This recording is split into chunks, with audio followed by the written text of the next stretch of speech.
વડોદરા શહેરમાં ગૌમાંસના સમોસા વેચવાના મામલામાં પોલીસે વધુ એક આરોપીની ધરપકડ કરી છે, જેથી પોલીસે ગૌમાંસના સપ્લાયરની પણ ધરપકડ કરી વધુ કાર્યવાહી હાથ ધરી છે। વડોદરાના પાણીગેટ ખાતે હુસૈની સમોસા સેન્ટર પર રેડ કરી હતી, ત્યારે પોલીસને 300 કિલોથી વધુનો ગૌમાંસનો જથ્થો મળી આવ્યો હતો। ત્યારે પોલીસે દુકાન માલિક યુસુફ શેખ અને તેના પુત્ર નઈમ શેખ તથા 4 કામદારોની ધરપકડ કરી હતી।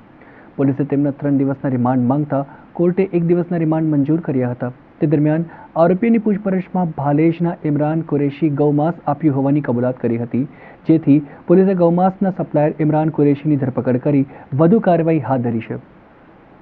અમારી કચેરીને એક બાતમી મળેલી હતી કે જૂની ગઢી જે સિટી પોલીસ સ્ટેશનમાં આવેલું છે ત્યાં એક મકાનમાં સમોસા બનાવવામાં આવે છે અને સમોસાની અંદર ગૌવંશનો ઉપયોગ કરવામાં આવે છે। એ બાતમી આધારે તાત્કાલિક અમારી ઝોન 4 એલસીબીની ટીમને ત્યાં સ્થળ પર રેડ કરવા મોકલેલ હતી। જે ટીમે રેડ કરતા ત્યાંથી અમને 113 કિલોગ્રામ ગૌવંશનો જથ્થો મળી આવેલો, 152 કિલોગ્રામ કાચા માવો સમોસાનું મળી આવેલું, તેમજ 61 કિલોગ્રામ કાચા સમોસા તૈયાર જે હોય એ મળી આવેલા। એ તમામને જપ્ત કરી અને એફએસએલમાં પરીક્ષણ અર્થે મોકલતા એફએસએલે એને ગૌવંશ હોવાની પુષ્ટિ આપેલી।